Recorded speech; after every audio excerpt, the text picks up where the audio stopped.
My name is Leo.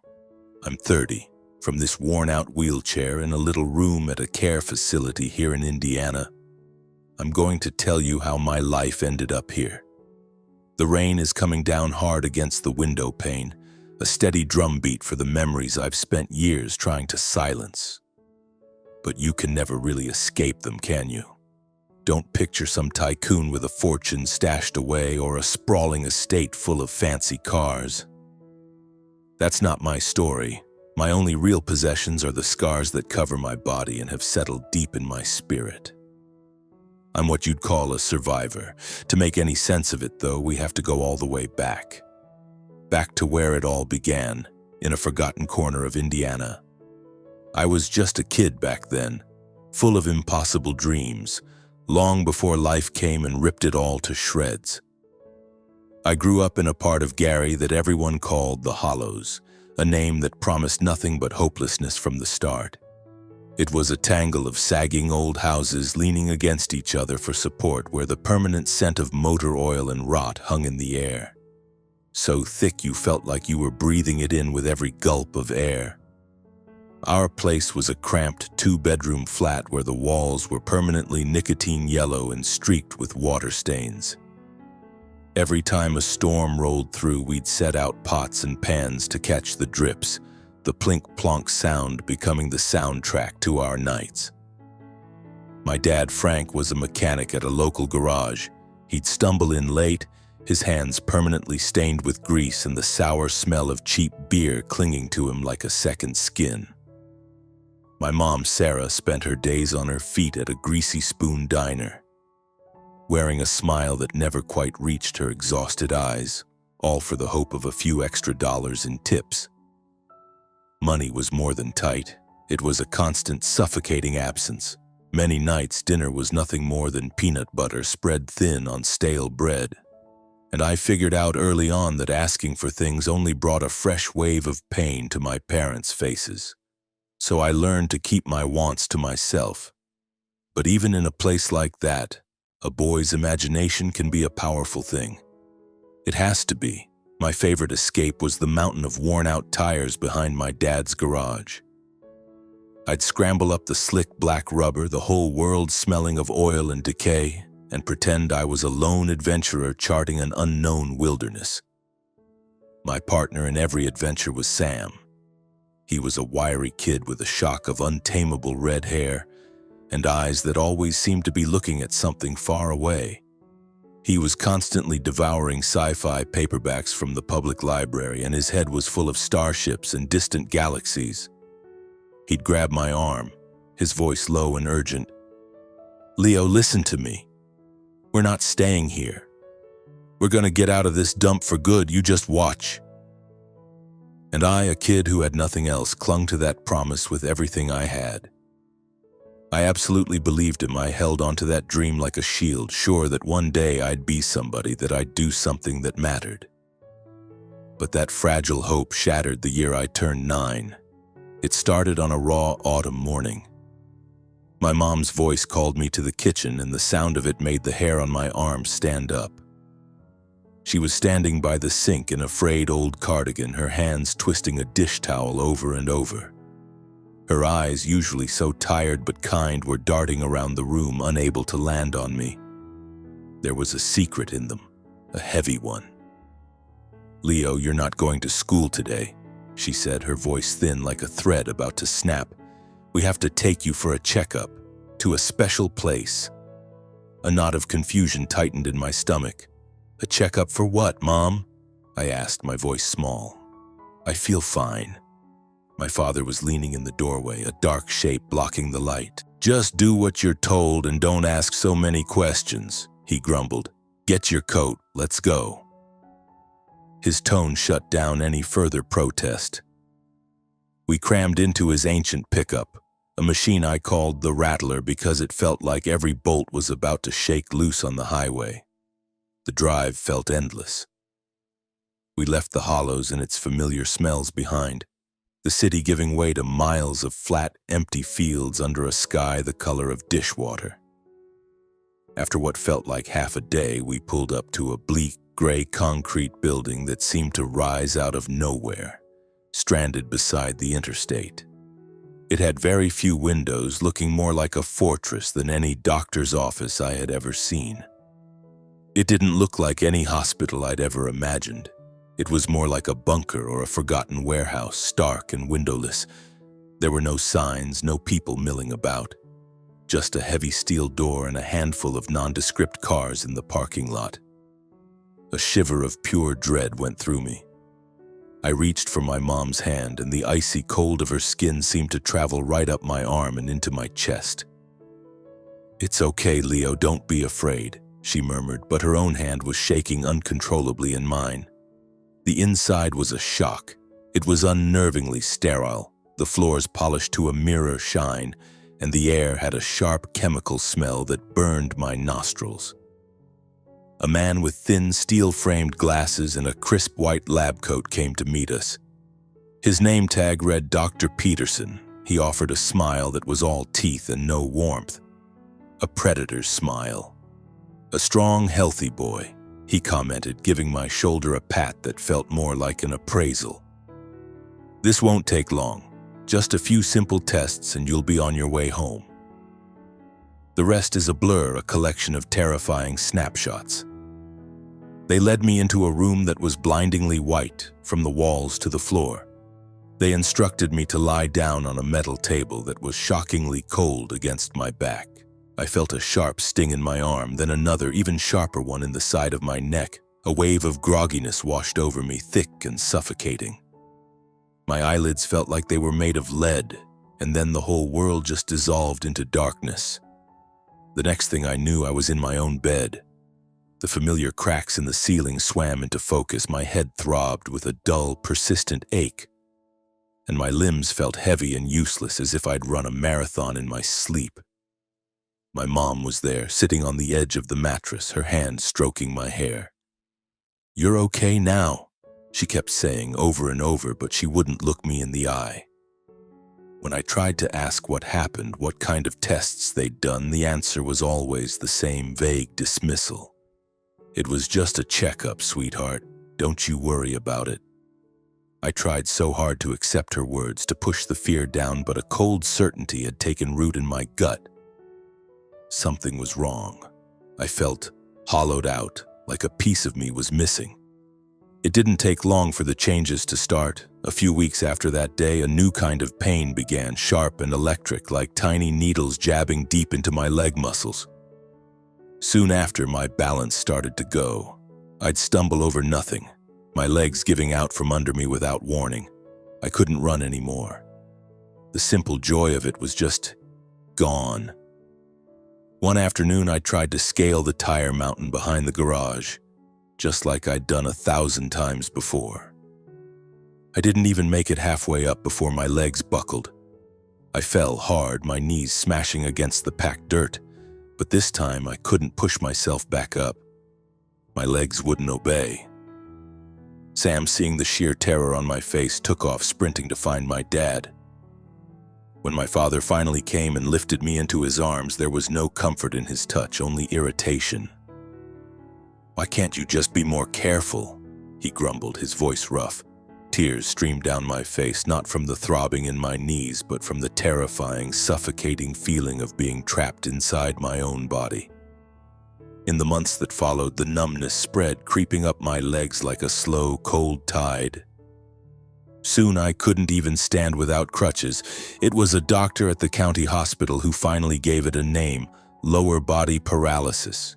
He called it a rare neurological disorder, his words clinical and distant, but he couldn't give us a reason. No one could explain why it had happened. My parents didn't push for more answers. They didn't take me to specialists or look for any kind of treatment. They just came home one day with a second-hand wheelchair that groaned and squeaked with every tiny movement, a constant reminder of everything I'd lost. At the same time, my body was failing me. A strange and unsettling transformation was happening to my family. The first sign was a brand new car, a sleek dark blue SUV that gleamed in the driveway. It was a world away from the Rattler. Not long after, my parents announced we were moving. A fresh start, my mom called it, forcing a bright smile that looked brittle enough to shatter. We abandoned the hollows and moved to a pristine suburb on the other side of the state, the kind of place with perfect emerald green lawns and tidy white fences. The new house was enormous. It had a fireplace in the living room and a sprawling kitchen with polished granite counters that felt cold to the touch. I was 10 years old, confined to a squeaking wheelchair, and I felt like a stain on their perfect new life. A piece of broken furniture they didn't know where to hide. I remember asking my dad one evening, my voice barely a whisper, "How can we afford all this?" He just gave me a thin, tight smile. "Business has been good, son. Very good. Just don't ask so many questions." That was his real answer. But I wasn't an idiot even then. I saw things. I saw the thick manila envelope stuffed with cash that my mom would quickly hide away in a dresser drawer. I heard the late-night phone calls, my parents whispering into the receiver in the darkened kitchen. I noticed the long stretches of time when they'd both be gone, offering no explanation for where they went or what they did. My mom started dressing differently, in expensive clothes and delicate gold jewelry. My dad wore a heavy gold watch that flashed whenever he moved his wrist. Their lives were getting shinier, but the way they looked at me grew colder and more distant every day.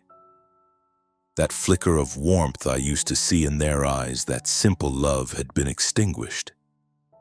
Now, when they looked at me, it was with a kind of weary impatience, as if I were a constant, unpleasant reminder of a debt they wished they'd never incurred. I tried to make it work. I taught myself how to maneuver my chair through the wide, empty hallways of that sterile house. I even tried to talk to the kids in the neighborhood, but they just stared, their eyes full of a morbid curiosity that made my skin crawl. Sam was gone. A whole world away, and with him, my only real friend. My new school was a landscape of loneliness. The other kids would fall silent when I wheeled past, only to erupt in whispers and snickers as soon as I was out of earshot. I heard them call me the cripple, so I retreated. I found my only escape in the school library, losing myself in stacks of adventure novels. Between the pages of a book, I wasn't the broken boy in the wheelchair.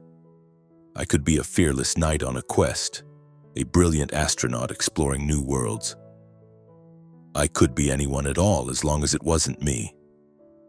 My parents drifted even further away, becoming like polite, wealthy strangers who happened to live in the same house. They no longer asked about my day or told me stories before bed. Our family dinners turned into long, silent ordeals. I'd be at one end of the massive dining table, pushing food around my plate, while they sat at the other, their voices low as they discussed plans I wasn't part of. Vacations, stock portfolios, social events. One night I heard my mother's voice float out from the living room. "Just a few more years, Frank," she was saying to my father. "Then all of this will finally be over." I had no idea what all of this meant, but the sound of her voice, flat and cold, made a shiver of pure dread crawl up my back. I began to pay closer attention, to notice the small things that didn't add up. One afternoon, looking for a pen in my father's home office, I stumbled upon a thick file folder hidden in a desk drawer. I pulled it out.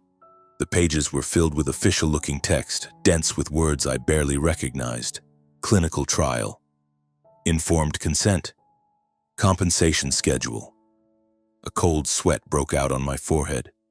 I knew somehow that these papers were about me, but I was too afraid to ask.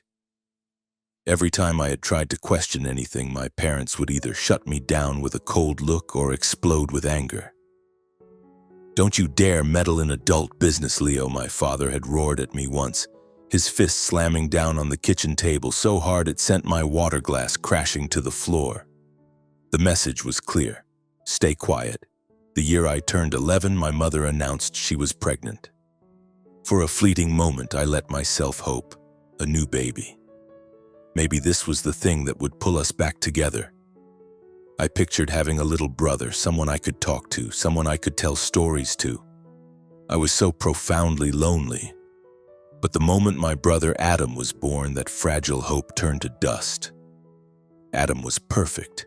He was a beautiful, healthy baby with wide, curious eyes and a gurgling laugh that enchanted everyone who heard it. My parents gazed at him as if he were a miracle, a precious gift, and in the light of their adoration for him, I faded completely, becoming a ghost haunting the hallways of my own home. The shift was swift and brutal. All their time, all their energy, all their love was poured into Adam. His room overflowed with expensive toys. They took him on sunny outings to the park, their camera constantly clicking, capturing every smile, every milestone. I, on the other hand, was usually left behind, confined to my room with my worn-out books and the constant mocking squeak of my wheelchair. I remember once asking my mom why I couldn't go with them to the zoo. She turned to look at me and her expression was flat, her eyes like chips of ice. "Leo," she said, her voice devoid of any warmth, "you would just make things complicated." The words were quiet, but they landed like a physical blow, sharper and more painful than any needle. After that, the whispers grew louder, less hidden. Useless. A burden. A mistake we have to live with. My parents stopped trying to conceal their resentment. It was there in every glance, every sigh. One evening, their voices, sharp and angry, carried from the living room. I wheeled myself closer to the door, my heart pounding in my chest. "If it weren't for him, everything would be so much simpler," my father said, his voice thick with frustration. "We did what we had to do, Frank," my mother shot back, her tone clipped and final.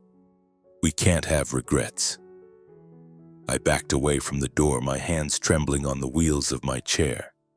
That night, I cried myself to sleep, the silent tears soaking my pillow as I tried to piece together how I had become the thing that was ruining their lives. I didn't understand. I couldn't know that those years of cold shoulders and bitter words were just the prelude to a much darker truth. The secrets they guarded so fiercely. The memory of that white room and the sharp sting of the needles. It was all a time bomb ticking away, waiting for the moment it would detonate and shatter what was left of my world.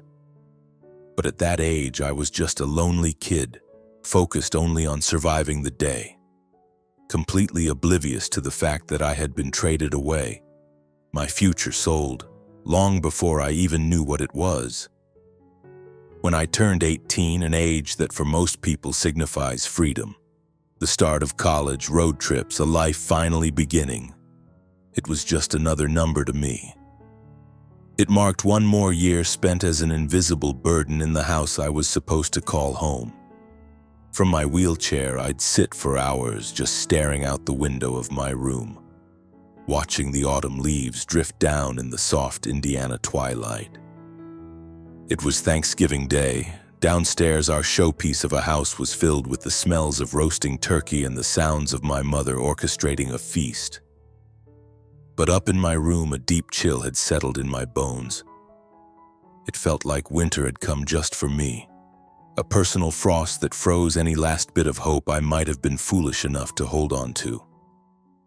In the years since Adam's birth, I had become an expert at navigating their indifference. My parents, Frank and Sarah, had long ago dropped the pretense of affection. I was their inconvenient truth, the living, breathing evidence of a past they were desperate to erase. I'd heard the words slip out during their arguments. The burden, the mistake. Adam, now a boisterous 7-year-old, was their son, and their world revolved entirely around him. He had their smiles, their bright eyes, and a future they spoke of in glowing certain terms. "Adam's going to be a great man one day," my father would boom, ruffling his hair as if anointing a prince. "He can be anything he wants to be." And I was me, the paralyzed older brother tucked away in a corner like a piece of unwanted furniture. My only companions, the dog-eared paperbacks and the ghosts of dreams I'd given up on long ago. But this particular Thanksgiving was about to change everything. I could feel a strange energy in the air from the moment I woke up. My mother moved through the kitchen with a frantic, focused intensity, a whirlwind of activity as she prepared the turkey, pies, and a dozen other dishes whose rich scents drifted up the stairs. She was wearing a new wine-red dress and her hair was styled in perfect glossy waves. She looked like she'd stepped out of a magazine. My father, usually so gruff and distant, was bustling around, polishing silverware and making cheerful calls to relatives, his voice buzzing with an unusual excitement. It was as if he was preparing for the most significant day of his entire life. Adam, dressed in a miniature suit and tie, was the star of the show, zipping through the house and soaking up the adoration as our aunts and uncles arrived, pinching his cheeks and cooing, "You're the pride of this family, you really are." I stayed put in my room, trying to tune it all out. Retreating was a skill I had perfected over the years, my own form of self-preservation. But then there was a sharp rap on my door. It was my mother. Her voice, when it came, was coated in a syrupy sweetness that set my teeth on edge. "Leo, sweetheart, come down and join the party. It's a very special day." I just stared at the door, stunned. I couldn't remember the last time they had willingly invited me to be a part of any family gathering. My heart gave a stupid, hopeful little flutter. With a knot of nervous anticipation tightening in my gut, I wheeled myself out of my room and toward the living room. A foolish, desperate part of me dared to hope that maybe just this once I wouldn't be invisible. The room was bathed in the warm, glittering light of the crystal chandelier. The dining table was a vision from a magazine, set with a crisp white cloth, gleaming silverware, and platters piled high with steaming, delicious-smelling food. It was crowded with my parents' friends and distant relatives, people whose faces were vaguely familiar, their laughter and loud chatter filling the space. Adam was seated at the head of the table, wedged happily between my parents, looking like a miniature prince on his throne. I found an empty spot at the far end of the table and carefully positioned my chair, trying to make myself as small as possible. A few people shot me quick, uncomfortable smiles before their eyes darted away back to their conversations. I was used to being ignored, but something about my parents' behavior tonight put me on high alert. I saw them exchange a loaded look over Adam's head, a silent communication that was clearly not meant for me. The meal began. My father pushed his chair back and stood up, raising his wine glass. His voice, when he spoke, was smooth and confident. "Friends, family," he began, beaming at the crowd. "Thank you all for joining us on this momentous occasion. Thanksgiving is a time for gratitude," he continued, his chest puffed out. "And I have to say, Sarah and I are so very grateful for the wonderful life we've been able to build." The room broke into a wave of applause and a few scattered whoops. I kept my eyes fixed on my lap, my fingers twisting the linen napkin into a tight knot, trying to breathe past the familiar feeling of being an outsider looking in. Then my father's voice took on a more solemn tone. "But tonight is more than just a celebration. Tonight we want to announce a very important decision we've made. A decision that will secure the future of this family for generations to come." My head snapped up, my pulse hammered against my ribs. I saw my mother squeeze Adam's hand, her smile widening. My father's gaze swept across the table, his eyes gliding right past me as if I were a ghost at the feast. "We have decided," he announced, his voice ringing with authority, "that the entirety of the family's estate, this house, our investments, the businesses, everything will be passed down to our son, Adam, our pride and joy." The announcement was met with a fresh explosion of noise. Clapping cheers, voices calling out their approval. My aunts and uncles swarmed Adam, congratulating him, praising my parents for their foresight. Adam, basking in the attention, threw his arms around my mother's neck. She hugged him tight, whispering something in his ear that made him giggle with delight. And I just sat there. I couldn't move. I couldn't breathe. The entire world seemed to have frozen around me. The estate, the house, their future. It was all for Adam. What was left for me? I wasn't asking for money. I never dreamed of inheriting their wealth. All I ever wanted deep down was to be seen, to be loved, to be treated like I was their son too. Was that too much to ask? I drew in a shaky breath, fighting to keep my voice from breaking. What about me? The words were quiet, but in the sudden lull, they sounded like a gunshot. The chatter died instantly. Every head in the room swiveled in my direction. My mother's smile froze on her face. Her hands tightened on Adam's shoulders. My father turned his head slowly, deliberately, and pinned me with a look of pure contempt. He let out a short, sharp laugh, a sound full of ridicule and disgust. "What about you, Leo?" he sneered, the words dripping with venom. "What exactly do you bring to the table? You are a weight we have carried for 18 long years.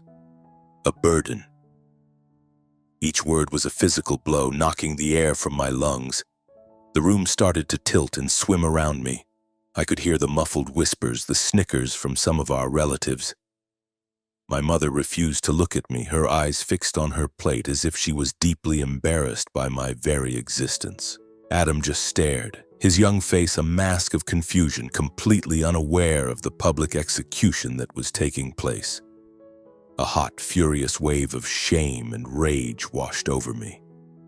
I wanted to shout, to scream, to upend the whole damn table and make them look at me, but my body wouldn't move. My hands clamped down on the arms of my wheelchair, my knuckles turning white. Tears burned behind my eyes, but I forced them back, biting down so hard on my jaw that it ached. I would not give them the satisfaction of seeing me cry. Not ever again.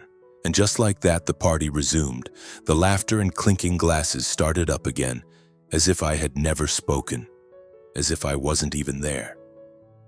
No one noticed as I slowly, quietly, wheeled myself away from the table and out of the room. Back in the sanctuary of my bedroom, I shut the door, welcoming the sudden, heavy silence. The darkness felt like a blanket. The agony wasn't just from my father's cruel words. It was the crushing weight of 18 years of neglect, of being made to feel small and worthless, of being treated like a shameful secret. My eyes swept over the familiar objects, the narrow bed, the sagging bookshelf, the worn-out adventure novels that had been my only escape. All of it belonged to this house, a place where it was now terrifyingly clear I did not belong. I didn't sleep a wink that night. I just lay there, staring up at the dark ceiling, listening to the muffled sounds of celebration floating up from downstairs. Each burst of laughter a fresh stab to my heart. My mind drifted back to the cramped apartment in the Hollows. We had nothing then, but when my parents looked at me, I saw love. I saw myself reflected in their eyes as their son. Then my thoughts turned to that cold, white room, the sting of the needles, the way my legs just stopped working. And then the sudden, inexplicable flood of money, the new house, the new life. I had always known on some deep instinctual level that the two things were connected, that something was terribly, fundamentally wrong. I had just been too scared to look at it head on. But tonight, hearing my father call me a burden, hearing the finality in his voice, something inside me broke. The last fragile thread of hope I'd been clinging to finally snapped. I couldn't stay. I couldn't spend one more night in a house where my presence was a source of shame. I pushed myself up and switched on the small lamp on my desk. My hands were shaking so badly I could barely function, but I pulled my old backpack from the closet and started to pack. It didn't take long. I didn't own much that felt truly mine. A few changes of clothes. The books that had saved my life over and over again. After my parents and their guests had finally gone to bed, I crept into the kitchen, my wheels silent on the tile floor, moving like a burglar in the house I grew up in. I grabbed a water bottle from the fridge and a handful of granola bars from the pantry. I had no destination, no plan. All I had was the suffocating certainty that if I stayed, I would cease to exist. My body might keep breathing, but the part of me that mattered, my spirit, would finally be snuffed out for good. Just before sunrise, when the sky was a pale, bruised purple, I guided my chair to the back door. A small wooden ramp, built years ago as an afterthought and seldom used, was my only escape route. I paused at the top, looking back one last time at the big silent house, its windows dark. My family was inside, sleeping soundly, completely oblivious. I thought of Adam, so innocent in all of this. Would he ever know? Would he ever understand the truth of what they had done to me? I thought of my parents, the two people who were once the center of my universe, and felt nothing but a vast, empty canyon where my love for them used to be. They were strangers to me now. With a final deep breath, I turned my back on that life and pushed myself down the ramp into the damp, foggy morning. My only possessions were the pain I carried and a spirit that felt broken beyond repair. I had no money. I had nowhere to go. There was only a single desperate word echoing in my mind: survive. I pushed myself through the quiet suburban streets as the world slowly began to wake up around me. Lights flickered on in kitchens. The first cars pulled out of driveways. My arms screamed in protest, but I didn't slow down. I kept going until I reached the grittier streets of downtown Gary, where small groups of homeless people were huddled for warmth under the concrete overpasses. An old woman with a kind, wrinkled face and a coat held together with safety pins looked up as I approached. "You look lost, son," she said, her voice raspy. I shook my head, my throat so tight I could barely speak. "No," I managed to get out. I don't have a home anymore." She took me to a nearby support center for people with disabilities. They gave me a cot in a crowded room and a bowl of hot soup that I ate so fast I barely tasted it. That night, lying on the thin, hard mattress, listening to the symphony of snores and coughs from the strangers around me, I had no idea what tomorrow would bring. I had my backpack, a few dollars I'd scrounged, and a heart that felt like it had been ripped to shreds. But deep in the wreckage, a tiny flame flickered to life. It wasn't hope. It was pure, unadulterated rage. I needed answers. I needed to know why my own parents could throw me away like trash. I had to understand the connection between my paralysis, their sudden fortune, and why I had become the price they were willing to pay. In those first few days after I left, I thought I'd finally hit rock bottom. I truly believed things couldn't get any worse. But life, it seems, has a way of proving you wrong, just when you think you've seen it all. The shelter wasn't easy, but at least I could breathe there. Everyone, from the overworked, bone-tired social workers to the other residents, each one carrying their own invisible burdens, had a story. I quickly learned that you didn't pry. You just accepted people as they were. They gave me a small space in the communal dorm, a corner partitioned off by a flimsy curtain that offered the illusion of privacy.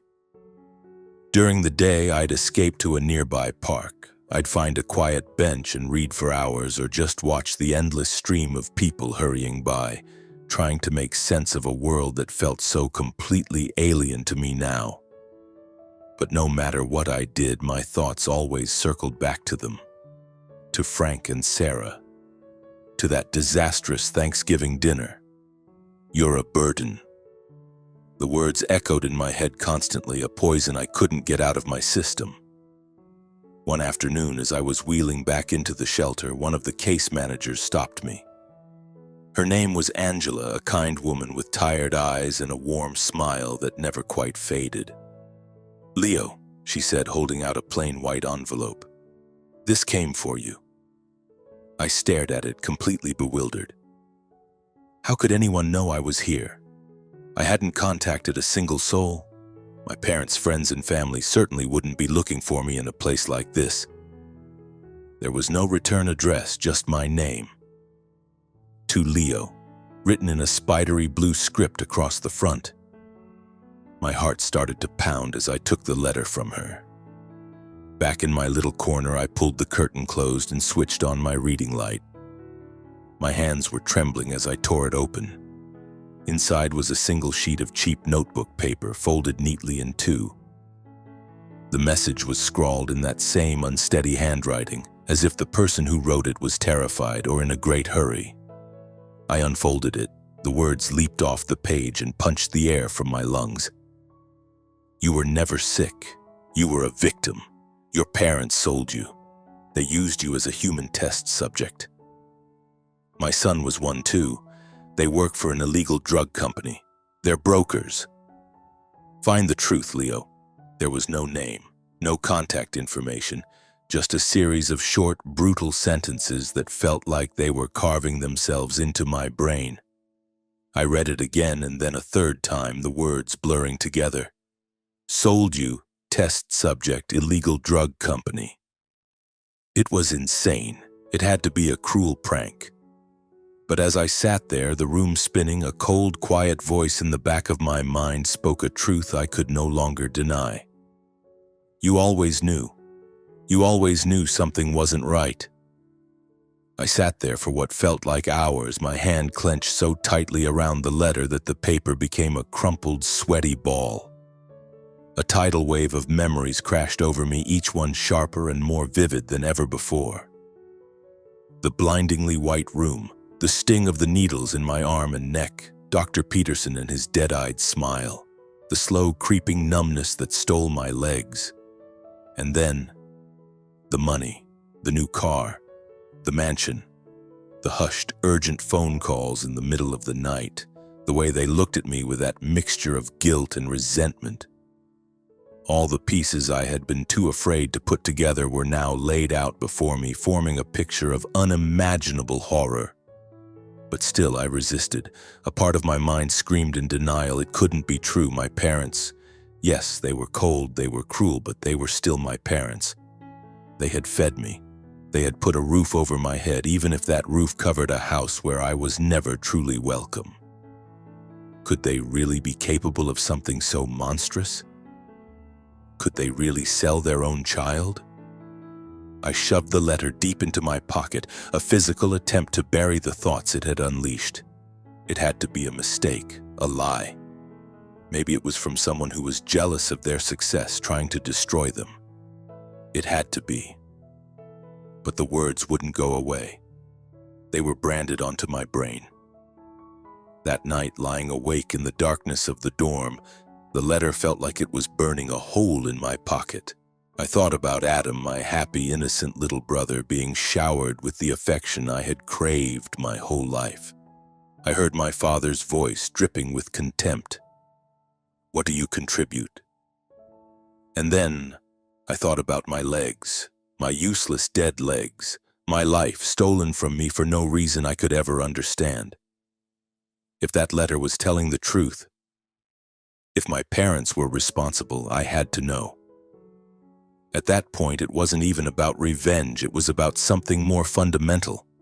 I needed to understand why. Why my life had been shattered into a million pieces. I deserved to know the truth. The next morning, my search began. I didn't have much to go on, but the letter was a start. I found Angela at the front desk and asked her about it. She just shook her head. Some guy dropped it off, she said, her brow furrowed in thought. He didn't give a name. Wore a baseball cap pulled down real low. I never really saw his face. A cold finger of dread traced its way down my spine. Whoever sent this didn't want to be found. Someone had gone to great lengths to find me, to deliver this cryptic message, and to remain anonymous. The thought was both intriguing and terrifying. I had to start somewhere. I took out a notebook and a pen from my backpack and began to write down everything I could force myself to remember from that day when I was 9. The sterile white room, Dr. Peterson. The icy shock of the metal table against my skin, the 2 sharp pricks of the needles. The details were foggy, shrouded in the haze of trauma and time, but I wrote them all down. I kept going. My parents' inexplicable fortune, the hushed, angry phone calls, and that file I'd found in my father's desk, the one with the words that now screamed at me from the page. Clinical trial, compensation. I still didn't fully grasp their meaning, but I knew they were important. They were the only clues I had, and I held onto them with the desperation of a man going under for the third time. I made a decision. I had to go back to the Hollows, back to where it all began. Maybe someone there, someone from my past, still remembered something. It was a long shot, but it was the only one I had. The support center offered free city bus passes to residents with disabilities, and I used one to make the trip. Returning to the Hollows felt like getting sucker punched. Nothing had changed. The same sagging porches, the same smell of rust and rot hanging in the air, the same weary, defeated expressions on the faces of the people on the street. It was like stepping back in time, into a past I had tried so hard to outrun. I wheeled myself down the cracked and broken sidewalks, my heart aching with a strange mix of nostalgia and dread. I passed the garage where my dad used to work, the air still thick with the scent of grease. I passed the empty lot where the tire mountain used to be, the place where Sam and I had planned our escape from the world. Sam, where was he now? Did he ever think about me? I finally reached the building where we used to live, our old apartment. Someone else was there now. I could see cheap blue curtains in the window and a small child's tricycle parked by the front steps. I sat there for a long time, just staring up at it, feeling like a ghost visiting the scene of a crime. It was like I could almost see him, the 9-year-old version of me, the kid who still had dreams before his world was torn apart. I don't know what I was hoping to find. Some kind of sign, maybe. An answer written in the peeling paint. But there was nothing.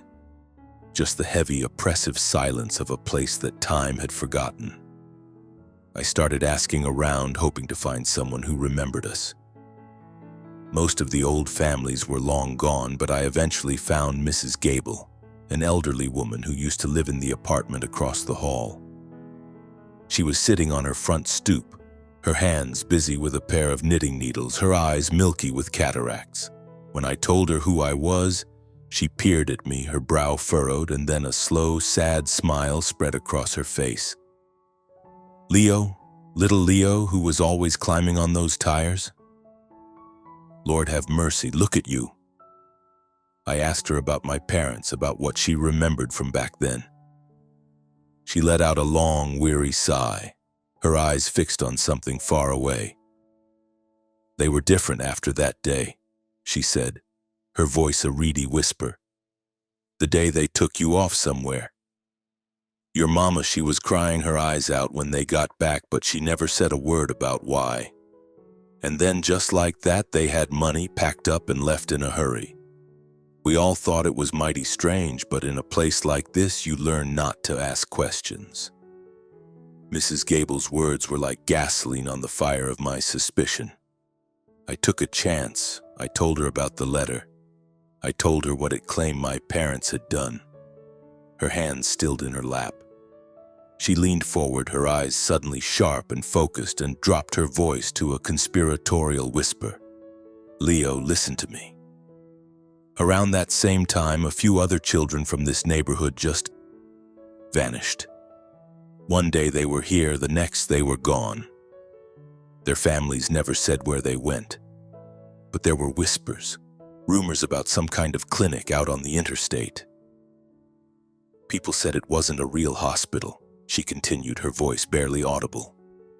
They said it was a place for other kinds of business. Do you remember the place they took you? My heart was hammering against my ribs so hard I thought it might break through.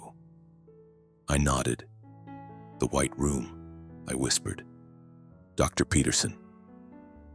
I pressed her for more, but she shook her head, her face etched with fear. That's all I know, son, but you be careful. Powerful people, the kind who do business like that, they don't like it when you start digging up the past. I thanked her and wheeled myself away, my mind a chaotic storm of thoughts and emotions. The letter wasn't a sick joke, it was real. And if it was real, then my parents hadn't just abandoned me. They had actively, deliberately destroyed me. When I got back to the shelter, a new emotion had taken root inside me, something hard and cold and dangerous. Rage. It wasn't a hot, flashing anger, but a slow, steady burn like coals glowing in the dark. I pulled the letter out again. My son was one too. Who was this person? What had happened to their child? And why contact me now after all these years? I had no answers, but I had a purpose. I couldn't stop now. I had to see this through to the end, no matter how ugly the truth turned out to be. That night, I opened my notebook to a fresh page. Under the heading Next Steps, I wrote 2 things. Find Dr. Peterson. Find the clinic on the highway. It was a start. I had no idea where this path would take me, but one thing was certain. I was no longer the broken, terrified boy who had fled his home on Thanksgiving. That anonymous letter had ignited something inside me, a part of myself I thought had been extinguished forever. I would uncover the truth. I would make them answer for what they did, and I didn't care what it cost me. My search began with small, tentative steps, like a blind man feeling his way through a dark room. I had no resources, no powerful friends, nothing but the burning anger in my gut and a new, unfamiliar sense of resolve. The first logical step, I decided, was to find my medical records. I remembered my parents taking me to the county hospital in the Hollows back when my legs first started to fail. If there was any official documentation of my condition, it would be there. My hands were shaking as I dialed the hospital's records department.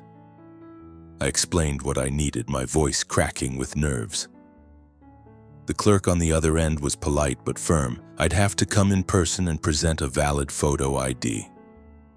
All I had was the state identification card my parents had grudgingly helped me get a few years earlier, but it would have to be enough. I tucked the ID into my backpack, grabbed another bus pass from the front desk at the shelter, and headed out. The Hollows County Hospital was just as old and run down as I remembered, the air thick with the smell of disinfectant, the walls streaked with grime. I navigated the long, dim hallways to the records office, where a woman with tired eyes sat typing behind a plexiglass window. I need to get copies of my medical records from 2009, I said, trying to sound more confident than I felt. She gave me a brief, sympathetic glance before asking for my ID. After a few minutes of clacking away at her keyboard, she disappeared into a back room and returned with a flimsy manila folder. "This is everything we have for you, Leo," she said, sliding it through the slot. "But it's not much." My heart hammered against my ribs as I opened it right there in the hallway. The file confirmed my diagnosis: unspecified neurological disorder, 9 years old, admitted for progressive loss of mobility in the lower extremities. But it was a small, handwritten note at the bottom of the page that made the blood run cold in my veins. No preliminary tests on file, no imaging, no detailed etiology report. Just a single faded line of ink. Patient transferred from private care facility. Attending physician Dr. Peterson. Dr. Peterson, the name from the White Room. His name was like a phantom, pulling me right back into that terrifying, sterile room. I asked the clerk if she knew a Dr. Peterson or anything about a private facility he might have worked at. She shook her head wearily. "Back then, little pop-up clinics came and went all the time," she said. "Nobody really regulated them. You could try the State Board of Health. They might have something." I thanked her, put the thin folder in my bag, and wheeled myself out of there, my head spinning. The records hadn't given me answers. They had only deepened the mystery. Why were there no test results? Why was Dr. Peterson the only doctor named? And why, after such a devastating diagnosis, had my parents never sought a second opinion or any kind of follow-up care? My next stop had to be the clinic, the one Mrs. Gable had whispered about, out on the interstate. I went back to the Hollows and started asking questions, wheeling from one block to the next. talking to anyone who looked old enough to remember that time. Most people just shrugged or offered up the same vague rumors I'd already heard. A secretive clinic, unmarked trucks coming and going at all hours, kids who just vanished. But then I found Mr. Henderson. He was a former neighbor who used to come over for beers with my dad when I was a kid. Now he was a stooped old man with a shock of white hair, nursing a cup of coffee in a booth at a local greasy spoon. "That clinic," Mr. Henderson said, his voice a gravelly rasp. "Yeah, I remember it. It was a few miles north of here, right off Route 41, just a plain gray building, no name on it. Word was they did drug trials out there, but folks around here knew to stay away." His eyes, roomy but sharp, held mine. "Your folks took you out there once, didn't they, son?" I could only nod, my throat too tight to speak. "They were different after that," he went on, stirring his coffee. "All of a sudden, your dad, Frank, he had cash to burn. Bought that fancy new car, and then poof, they were gone." He let out a dry, humorless chuckle. I asked him once where the money came from. He just laughed and said he got lucky in business. But I knew better. Nobody gets rich that quick, not in the hollows. Mr. Henderson's words were like a punch to the gut. I asked if he'd ever heard the name Dr. Peterson. He shook his head. "Never heard the name, but I heard things about that place. Heard they didn't just use adults for their tests. They used kids. Poor kids from the neighborhood. Orphans. Kids nobody would miss." The coffee cup trembled in my hand. Kids nobody would miss. That was me, wasn't it? A poor kid from a forgotten neighborhood, an easy target, a disposable commodity. I had to find that clinic, the gray building Mr. Henderson described, out on Route 41. I didn't have a car or money for a cab, so I went back to the shelter and talked to Angela. She made a few calls and managed to arrange a ride for me through a local volunteer transport service. The drive took almost an hour, leaving the city behind for flat, empty farmland and two-lane country roads. When the volunteer driver finally pulled over, my breath caught in my throat. It was the place, the same bleak gray concrete box I remembered, windowless and foreboding. But now it was clearly deserted. Weeds choked the entrance. The heavy steel door was chained shut with a thick, rusty padlock. The place was a tomb. I had the driver help me out, and I wheeled myself closer, trying to peer through a grimy crack in one of the boarded-up windows. All I could see inside was darkness and the ghostly shapes of overturned furniture and scattered trash. Whatever this place had been, it was a hollowed-out shell now, its secrets sealed away.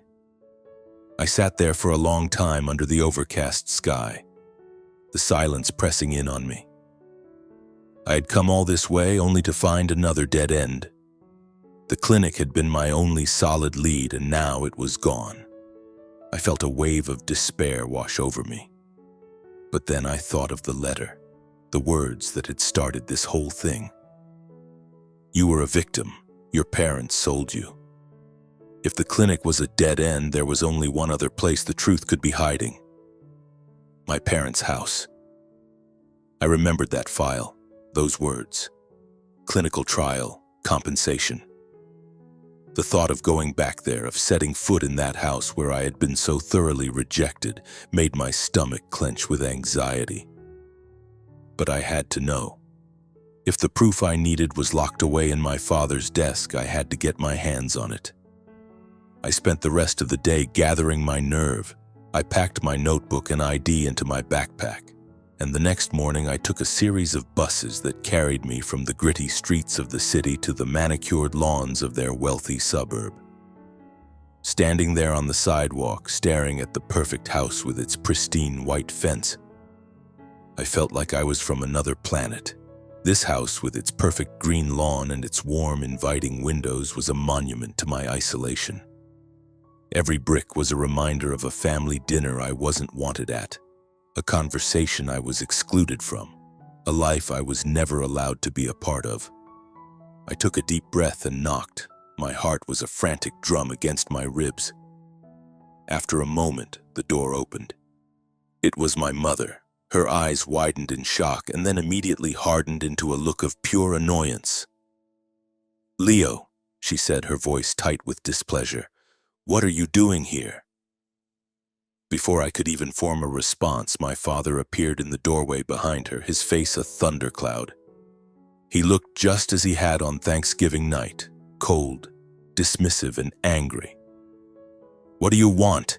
he snapped, his voice like a whip. "I thought we made ourselves perfectly clear. The whole point of that night was to make you understand that you are not a part of this family's future. You left.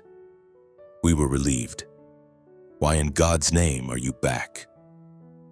His words were meant to wound, and they did. A hot, furious retort rose in my throat, but I swallowed it down. I had to stay calm. I had to get inside. "I just came back for a few things," I said, forcing my voice to remain level.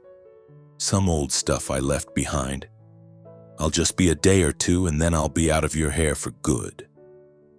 I saw my mother shoot a quick, uncertain glance at my father. I could see them weighing their options, probably debating whether they could get away with just slamming the door in my face. Finally, with a put-upon sigh, she stepped aside. "Fine," she said, "but you stay out of our way. No trouble."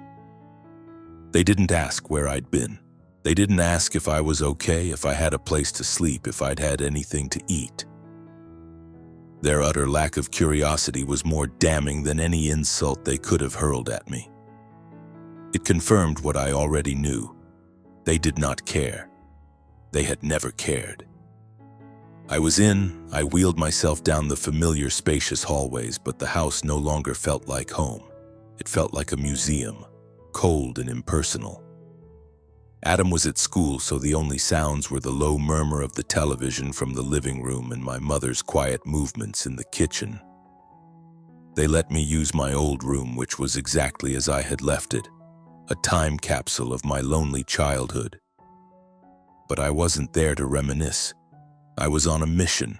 That night I waited. I lay in my bed listening until the house fell silent and the only light came from the street lamps outside. Then I moved. I guided my chair out of my room and down the hall to my father's study. When I was a kid, that door was always locked. Tonight it was open. I guess they never thought I'd be back. I slipped inside, closing the door softly behind me. Using the dim glow of the desk lamp, I started my search. I went through every drawer, sifting through stacks of bills, investment statements, and business contracts. Nothing. I checked the shelves behind the books, even in the wastebasket, still nothing. By the second night, I was starting to lose hope, thinking maybe I had imagined the whole thing. But on the third night, my parents went out to a dinner party, leaving me alone in the house. I went back to the study for one last look. This time, I focused on the bottom drawer of the desk, the one my father had always forbidden me from touching. It was locked. But my desperation gave me an idea. I ran my hands under the edge of the thick Persian rug and my fingers brushed against cold metal. A tiny key. My hands were shaking so violently I could barely fit the key in the lock, but it turned. I pulled the drawer open, and there it was, a thick, worn folder held together by a brittle rubber band.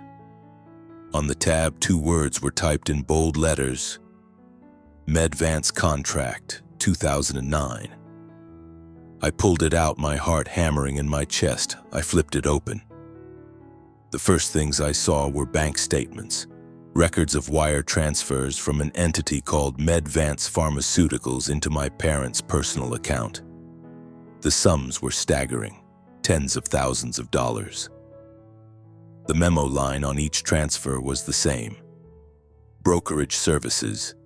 Then I saw another document, a participant list. It was a column of initials, and there, near the top, was the letter L, followed by a note: clinical trial subject L Mo.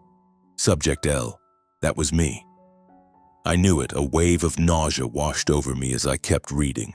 There were other initials, and next to them, horrifying notes: severe neurological damage, liver failure, deceased. And then I saw it, a separate sheet of paper, a handwritten memo in my father's familiar scrawl. Subject L. Successful. Paralysis achieved with minimal complications. Recommend proceeding with expanded cooperation. I just sat there in the quiet dark of the study, the papers trembling in my hands, hot tears finally spilling over and streaming down my face. It was so much worse than I had ever imagined. They hadn't just sold me, they had used me. I was their pilot program, their proof of concept. My broken body was the foundation upon which they built their horrific business, trafficking vulnerable children to medvants for their deadly experiments. I was the commodity that bought them their perfect life. I took pictures of every single page with my phone. Then I put the folder back exactly where I found it, locked the drawer, and hid the key. The next morning I was gone before they even woke up. I didn't say goodbye, there was nothing left to say. They had stolen my future. Now I was going to take back the truth. Back in my small curtained-off corner at the shelter, I clutched the evidence I had risked everything to get. The contracts, the bank statements, the list of victims. It was all there. Undeniable proof that my parents, Frank and Sarah, were monsters. That list of 17 names, each one followed by a cold clinical summary of their fate, severe neurological damage, deceased, was seared into my memory. These weren't just names on a page, they were stolen lives. I couldn't let my parents or the corporation they worked for get away with this, but I knew I couldn't do it alone. To take on a company like Medvance, I needed help. I needed the other victims. I started with the initials from the list. It was a painstaking process of searching public records, cross-referencing old news articles, sending messages on social media, making dozens of phone calls. Many people never responded, but some did. I found Maria, the mother of a boy named Daniel. Just like me, Daniel had been taken for a special checkup in 2009. Just like me, he never walked again. Maria told me, her voice thick with unshed tears, that it was my mother, Sarah, who had convinced her to sign the consent forms for what she thought was a free preventative health program. She had such a kind smile, Maria choked out. She seemed so trustworthy. I shared the documents I'd found with her. Seeing the proof in black and white, she agreed to join me. I didn't stop there. I kept digging, and one by one I found them. 7 other victims and their families. There was Chloe, a young woman now tethered to a ventilator just to breathe. There was Mark, whose younger brother died just weeks after one of the checkups. Each one of them carried a deep, unhealable wound inflicted by Medvance. Each one of them wanted justice. We started meeting in secret, a small, determined group in the dusty basement of a community center. We called ourselves the Forgotten. As we sat in a circle sharing our stories, a powerful sense of solidarity began to form. The weight of what we were doing was immense, but for the first time in a long time, I didn't feel alone. With the group's blessing, I reached out to a human rights attorney named Rebecca Shaw. I sent her a carefully worded email, and she agreed to meet with me. I laid out all the documents on the polished wood of her conference table and told her everything.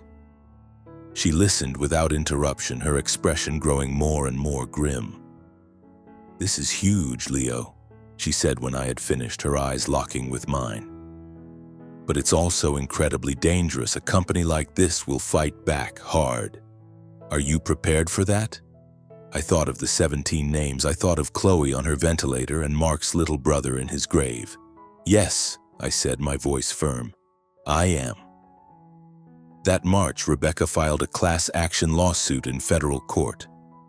We named Medvance Pharmaceuticals as the primary defendant, and my parents, Frank and Sarah, as co-conspirators. The story blew up. The media descended like vultures. Headlines screamed, "Son sues parents in massive medical scandal." Some people hailed me as a hero. Others called me a monster, a traitor to my own family. I ignored it all. I had the truth on my side. I had the other victims, and I had the evidence. The war had begun. The trial started on a dreary, rain-soaked morning in June, 3 months to the day after we filed the suit. I wheeled myself into the imposing wood-paneled federal courtroom in Gary, my heart a frantic drum against my ribs. The room was packed, spectators, reporters, and in the rows directly behind me, the families of the other victims. Rebecca stood at my side, a calm, reassuring presence. Across the aisle sat Med Vance's army of high-priced lawyers, all tailored suits and confident smirks, and next to them my parents. Frank and Sarah sat stiffly, their faces pale, their eyes fixed firmly on the judge's bench, refusing to look at me. I never thought I would see them again like this across a courtroom as my adversaries. They were the people who had created me, and they were the people who had destroyed me. Rebecca began her opening statement, her voice clear and strong, methodically laying out our case. She presented the documents from my father's study, the wire transfers, the list of victims. She called our first witnesses, Maria, Chloe, Mark, and then me. She painted a damning picture of a ruthless corporation preying on the vulnerable, and of my parents who acted as their willing accomplices, their brokers, luring desperate families into a nightmare with false hope and dirty money. When it was their turn, my parents' lawyer claimed it was all a fabrication. My father took the stand, his voice shaking with feigned indignation. "Leo is a troubled, vindictive young man," he declared, his voice ringing with false conviction. "He is consumed by jealousy of his younger brother, Adam. This entire story is a fantasy, a pathetic attempt to destroy the family he feels rejected him." His words were a direct echo of that night, the night he called me a burden, and they hit me with the force of a physical blow. Beside him, my mother stared at her hands, her whole body trembling. Their lawyers painted me as a liar, an opportunist out for revenge. Med Vance's legal team argued that our case was baseless, a cynical shakedown, and moved for an immediate dismissal. But Rebecca was unshakable. She calmly presented the bank records, the wire transfers from Med Vance to my parents, the ones marked brokerage services. She pointed to the line item for trial subject Ellie. "That," she said, her voice ringing through the silent courtroom, "is Leo." She put Maria on the stand, who tearfully recounted how my mother had personally recruited her. Then it was Chloe's turn. Frail and struggling for every breath, she spoke through a special device fitted to her ventilator. "They never asked me," she whispered, her voice amplified by the microphone. They gave me a shot, and now this is my life." Mark testified about his brother, about how he went for a simple checkup and died a month later. With every witness, the foundation of my parents' lies began to crumble. Finally, it was my turn. As I wheeled myself to the witness stand, I could feel my parents' eyes on me, a heavy, suffocating weight. I told the jury everything. I took them back to that day when I was 9, to the White Room and Dr. Peterson and the needles. I described losing the feeling in my legs and the sudden, inexplicable fortune that followed. "They told me I was a burden," I said, my voice thick with emotion. "But they are the real burden. They are a burden on me, on Daniel, on Chloe, on every single life they shattered for money." The courtroom was utterly silent. Out of the corner of my eye, I saw my mother finally break, her shoulders shaking with silent sobs. But my father just stared at me, his face a mask of pure, undiluted hatred. On cross-examination, Med Vance's lawyers tried to tear me apart. They brought up my family history, suggesting my testimony was the product of a troubled mind, warped by years of perceived rejection. But Rebecca was ready for them. She produced her trump card, a series of internal Med Vance emails leaked by an anonymous whistleblower. The emails proved beyond any doubt that the company's executives knew their experimental drug was causing catastrophic neurological damage, but they had ordered the trials to continue, burying the data to protect their profits. The evidence was undeniable. After 3 long, grueling weeks, the jury was ready. I'll never forget that day. The sun was shining outside, but inside the courtroom the air was so thick with tension you could barely breathe. The judge, a formidable man with eyes that missed nothing, stood to read the verdict. Frank and Sarah were found guilty on all counts: human trafficking, aggravated child abuse, and conspiracy to conduct illegal medical experiments. The judge sentenced them to 40 years in a federal penitentiary with no possibility of parole. Their assets, the house, the cars, the investments, everything were seized by the court to be liquidated and distributed as restitution to the victims. As the first victim and the one who brought the case to light, I was awarded $1.2 million. Medvance was hit with a fine so massive it effectively bankrupted them, and several of their top executives were immediately taken into custody to face their own criminal charges. I heard the words, but I didn't feel the victory. There was no joy, no sense of triumph, just a profound, hollow emptiness. I watched as the bailiffs put my parents in handcuffs. As they were led away, my mother turned and looked at me, her face streaked with tears. "Leo," she whispered, her voice cracking. "I am so sorry." But it was 20 years too late. I just turned my chair and wheeled myself out of the courtroom, my heart feeling as heavy as a stone.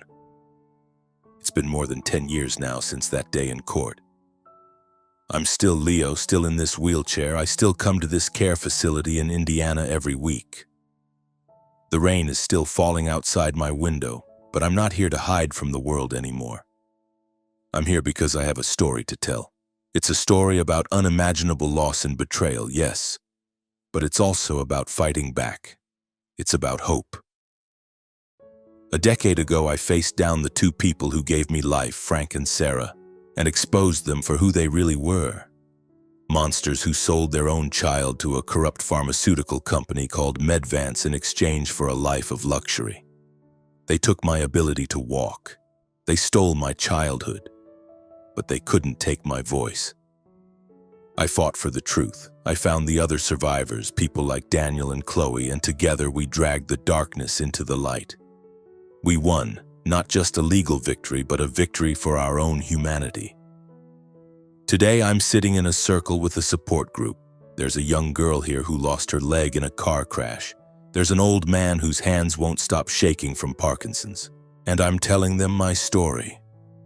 I tell them about the white room and the needles. I tell them about that Thanksgiving dinner and the moment my father called me a burden. I tell them about the anonymous letter that changed everything and the long, difficult road to justice. When I'm done, the young girl looks at me, her eyes shining, and she whispers, "If you could get through all that, then maybe I can too." And I smile. Not because I think I'm some kind of hero, but because in their faces I see a reflection of my own journey. We are all just survivors, doing the best we can, refusing to give up. I used the money from the settlement to start an organization. It's called The Forgotten. We provide legal aid, counseling, and support for other victims of illegal medical testing. We give them a safe place to land, and more than anything, we listen. But the real reason I tell my story, the reason I'm telling it to you now, is to share the one thing I know for sure. You are not a burden. It doesn't matter how many times you get knocked down, or how betrayed you feel, or even if the people who are supposed to love you most are the ones who hurt you. There is a strength inside you that you can't even imagine. The strength to stand up in your own way and fight back. I lost the use of my legs, but in that loss, I found my voice. And if a broken kid from the hollows can do that, then I promise you, so can you. So live your life. Speak your truth, and never ever let anyone make you feel like you don't deserve to be heard.